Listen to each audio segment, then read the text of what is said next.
Petra لاطینی زبان کا لفظ ہے جس کے معنی چٹان کے ہیں۔ اردن میں پیٹرا اس شہر کو کہتے ہیں جو چٹان تراش کر بنایا گیا ہو۔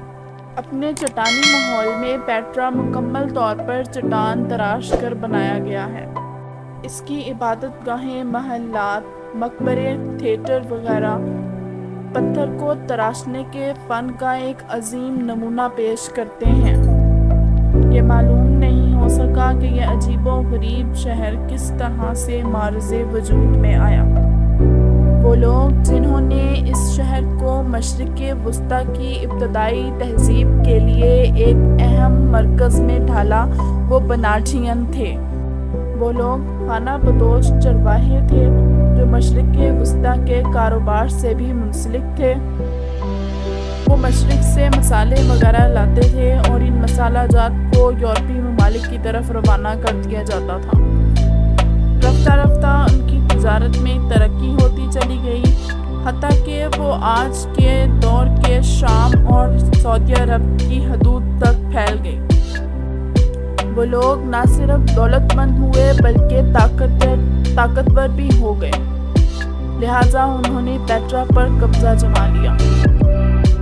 وہ لوگ دوسری صدی بعد از مسیح میں رومیوں کے ہاتھوں شکست کھا گئے اور رومی سلطنت میں شامل کر لیے گئے۔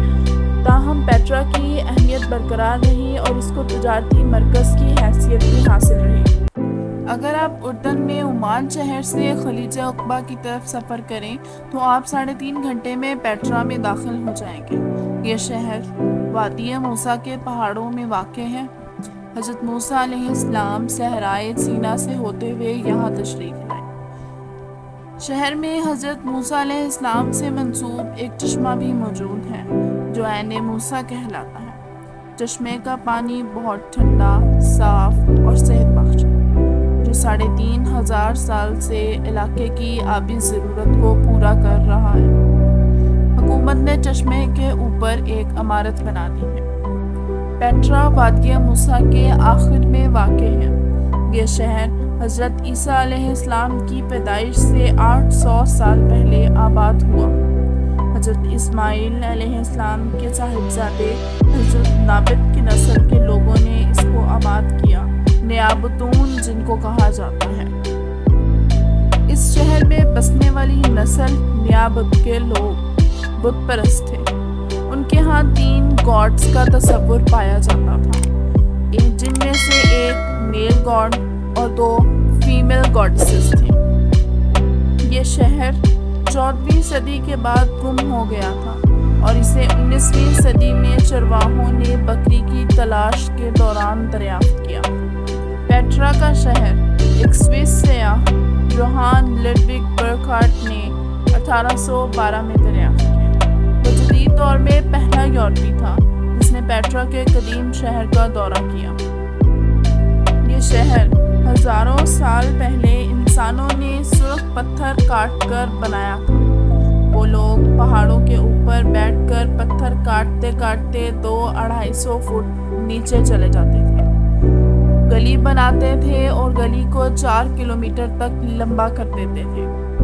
آپ بھی سرنگ نما گلی میں چلتے جائیں تو آپ کو 200 فٹ اوپر آسمان کی سفید لکیر دکھائی دے گی اور آپ کے دائیں بائیں سرخ پتھروں کی دیواریں ہوں گی۔